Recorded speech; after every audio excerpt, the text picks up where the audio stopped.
Hamdan wa syukru ala ni'amillah. Assalatu wassalamu ala rasulillah wa ala alihi wa sahbihi wa mawala. La haula wa la quwata illa billah. Amma ba'd. Selamat pagi anak-anakku semua. Bagaimana kabar kalian hari ini? Semoga kalian selalu dilimpahi rahmat oleh Allah Subhanahu wa taala dan selalu dalam keadaan sehat walafiat.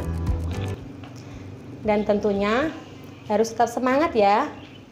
Pada video pembelajaran pada pagi hari ini, kita akan membahas tentang kuperindah bacaan Al-Quran dengan ilmu tajwid. Untuk kompetensi dasarnya, yang pertama, menjelaskan tentang pengertian hukum bacaan mad iwad, mad layin, dan mad arid li sukun.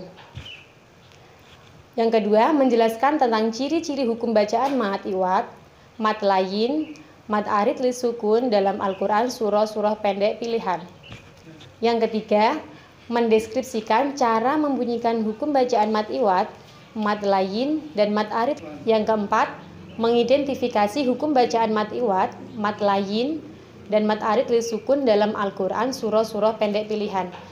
Dan yang terakhir, mempraktikkan bacaan mad iwad, mad layin, dan mad arid li sukun dalam Al-Quran surah-surah pendek pilihan. Li sukun dalam Al-Quran surah-surah pendek pilihan. Sebelum kita melanjutkan pada materi yang akan kita bahas pada video pembelajaran kali ini, alangkah lebih baiknya kita mengetahui terlebih dahulu apa sih mad itu. Mad adalah panjang atau memanjangkan, yaitu memanjangkan bacaan suatu huruf yang dibaca panjang.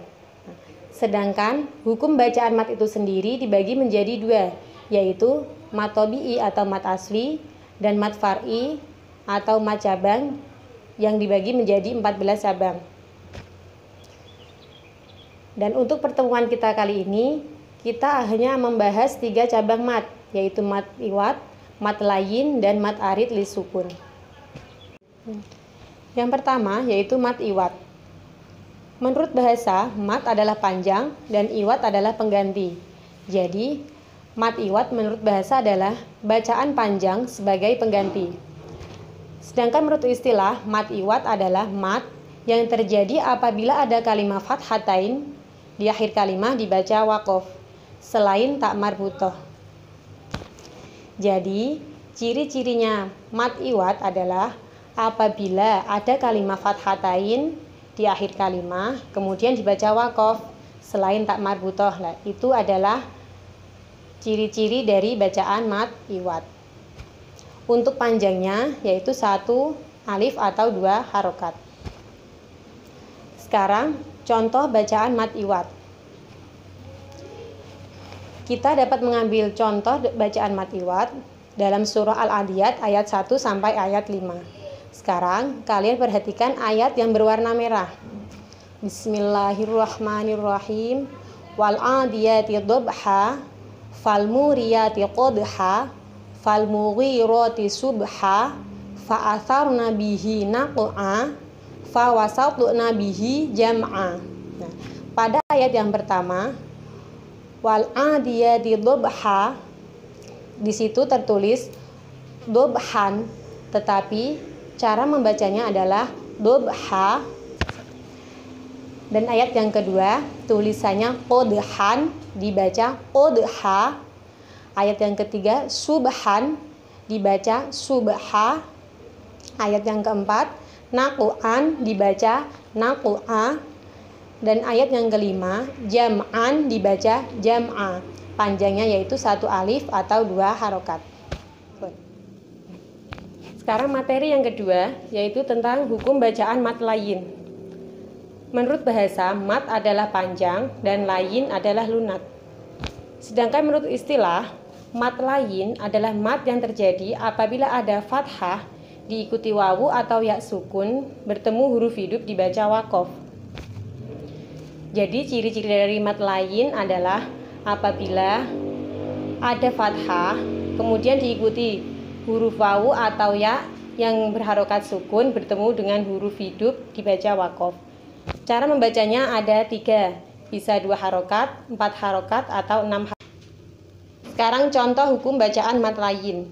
kita dapat mengambil contoh hukum bacaan mat lain dalam Al-Quran surah Quraisy ayat 1 sampai ayat keempat. Sekarang perhatikan ayat yang berwarna merah di samping ini. Bismillahirrahmanirrahim. Li'ilafi Quraisy ilafihim rihlatasyita'i wasyayif falyabudu rabba hadzal bait alladzi at'amahum min ju'in wa amanahum min khauf. Di sini tertulis li'ilafi Quraisyin, tetapi cara membacanya li'ilafi Quraisy. Nah, di situ ada huruf ya sukun didahului harokat fathah dan diikuti huruf hidup kemudian dibaca waqaf. Sekarang ayat yang kedua, ilafihim rihlatasyita'i wasyaifi. Dibaca ilafihim rihlatasyita'i wasyayif. Sama, ada ya sukun didahului harokat fathah kemudian diikuti huruf hidup dibaca waqaf. Dan ayat yang selanjutnya, falyabudu rabba hadzal baiti. Dibaca falyabudu rabba hadzal bait. Di situ ada ya sukun didahului huruf harokat fathah bertemu dengan huruf hidup dibaca waqaf. Yang ayat yang terakhir, sekarang yang ketiga, hukum bacaan mat arid li sukun. Menurut bahasa, mat adalah panjang dan arid adalah tiba-tiba, sedangkan sukun adalah mati. Sedangkan menurut istilah, mat arid li sukun adalah mat tabi'i bertemu huruf hidup dibaca waqaf. Jadi ciri-ciri dari mat arid li sukun adalah apabila ada mat tabi'i bertemu huruf hidup kemudian dibaca waqaf, dan cara membacanya bisa dibaca 2 harokat, 4 harokat atau 6 harokat. Kita dapat mengambil contoh hukum bacaan mat arid li sukun dalam Al-Quran surah Al-Ma'un ayat 1 sampai ayat ke-7. Perhatikanlah ayat yang berwarna merah di samping ini. Bismillahirrahmanirrahim.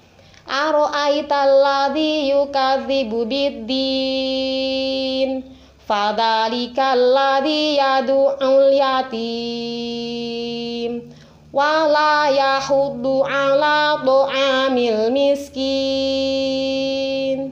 fawailul lil musallin alladzina hum an sholatihim sahun alladzina hum yura'un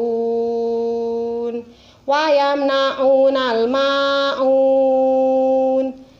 Nah, di situ tertuliskan ayat yang pertama, ara'aital ladzi yukadzibu biddini. Nah, di situ ya, dibaca biddini, dibaca biddin.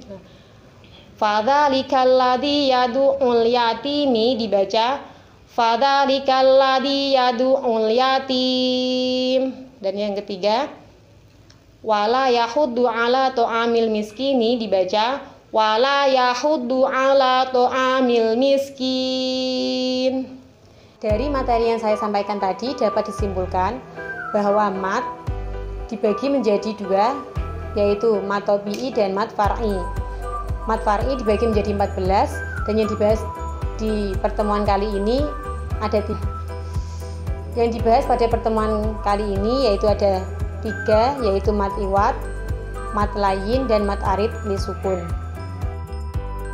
Sekarang tugas untuk pertemuan kali ini, kalian mencari contoh hukum bacaan mat iwad, mat layin, dan mat arid li sukun dalam Al-Quran surah-surah pendek. Dan kalian juga mengirimkan sebuah video pendek tentang bagaimana cara melafalkan. Cukup sekian video pembelajaran kita kali ini. Mohon maaf jika banyak kekurangan. Wassalamualaikum warahmatullahi wabarakatuh.